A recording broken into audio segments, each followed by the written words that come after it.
Welcome to viewer English linguistic world.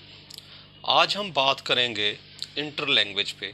Inter language क्या है? सबसे पहले हम देखते हैं कि लैंग्वेज क्या है। Language is a purely human and non instinctive method of communicating ideas, emotions and desire bye means voluntarily produce symbol safer. और सिंपली हम कह सकते हैं कि language is a tool for communication. Language is a way that we can share our ideas, through that way we can share our ideas, feelings and emotions. अगर बात करें inter language की कि इंटर लैंग्वेज क्या है, inter language refer to systematic knowledge of which is independent of both the learners native language and target language.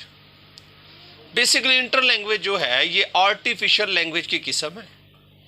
ये second language और foreign language को लर्न करने के लिए यूज़ होती है ह्यूमन प्रोसेस लैंग्वेज में। तो it is a typical artificial language produced by second and foreign learners who are in process of learning language. Inter language is neither the system of native language nor the target language but instead falls between two. जो inter language है ये ना ही native language का system है, ना ही foreign language का और सेकंड लैंग्वेज का, बल्कि ये दोनों के दरमियान जो प्रोसेस है सीखने का उसे हम इंटर लैंग्वेज कहेंगे। तो सिंपल हम ये कह सकते हैं the inter language system of L2 learners which has come features of L1 and L2 plus some of are independent. तो अकॉर्डिंग टू योल की अगर बात करें तो लैंग्वेज जो इंटरन लैंग्वेज सिस्टम है ये L1 और L2 दोनों पे इंडिपेंडेंट है। मतलब जब एक लर्नर L1 से L2 की तरफ मूव हो रहा है, उर्दू से इंग्लिश की तरफ जा रहा है, तो इसके बियॉन्ड जो उसका नॉलेज है, ये जो इसका मेथड है, जिस मेथड से वो प्रोसेस कर रहा है, इसे हम कहेंगे inter language.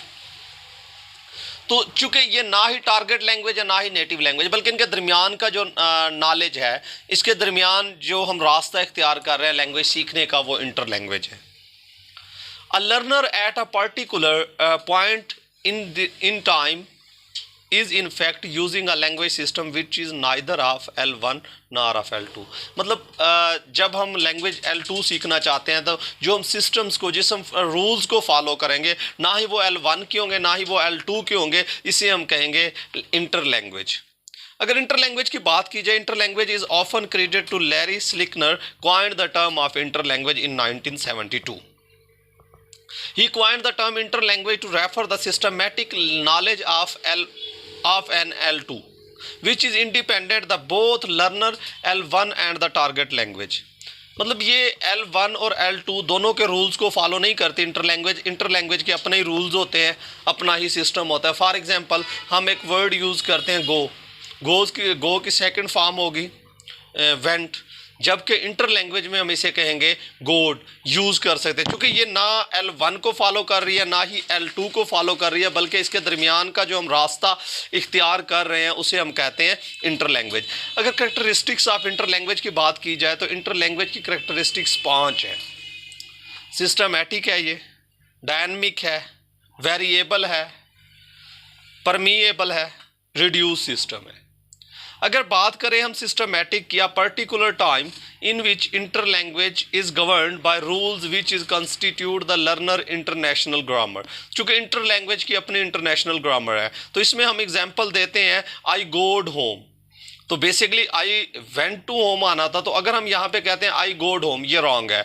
I go to home ये राइट है। ये क्यों राइट है? क्योंकि ये सिस्टम है, सिस्टमैटिक है इंटर लैंग्वेज का। चूँकि इंटर लैंग्वेज में ना हमने L1 के रूल्स को फॉलो करना है ना हमने L2 के रूल्स को फॉलो करना है, बल्कि दरमियान का रास्ता इख्तियार करना है।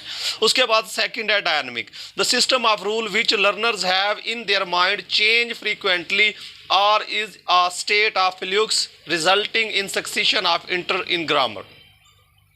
मतलब अगर हम डायनामिक मेथड की बात करें, करेक्टरिस्टिक की बात करें, तो इसमें हमारे माइंड के अंदर जो ग्रामर काम कर रही होती है, हम उस ग्रामर के मुताबिक, उस माइंड के मुताबिक इसमें लैंग्वेज यूज़ कर सकते हैं।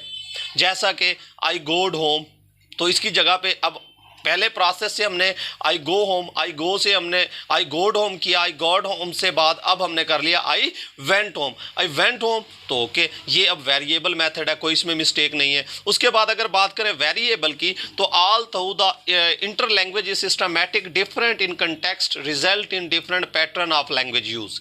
और थर्ड है permeable, serve as a bridge between L1 and L2। चूंकि इंटर लैंग्वेज की बेहतरीन डेफिनेशन यही है कि ये serve as a bridge between L1 और L2 रोल प्ले करती है।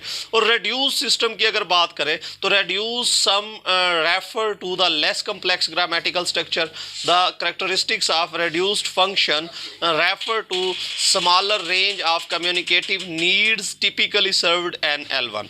अगर रूल्स की बात करें इसके तो रूल्स में ये है इंटर लैंग्वेज के रूल्स में, तो learner create language from intake, language learner जो है अपनी मर्जी से लैंग्वेज को इनटेक कर सकता है। रूल्स ऑफ डिटरमिन लर्नर, अब ये रूल्स लर्नर पे डिपेंड करते हैं, कंप्रीहेंशन के रूल्स हैं या प्रोडक्शंस के रूल्स हैं, तो वो लर्नर की मर्जी के मुताबिक चेंज हो सकते हैं।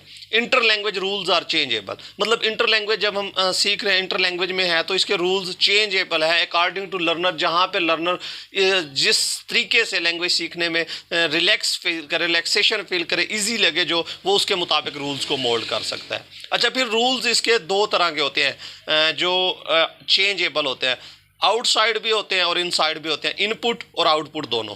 रूल्स एंड अल्टर्ड, और रूल्स के यहाँ पे चेंजिंग भी होती है, रूल्स एडिड भी किए जा सकते हैं, रूल्स रिमूव भी किए जा सकते हैं, रूल्स को चेंज भी किया जा सकता है।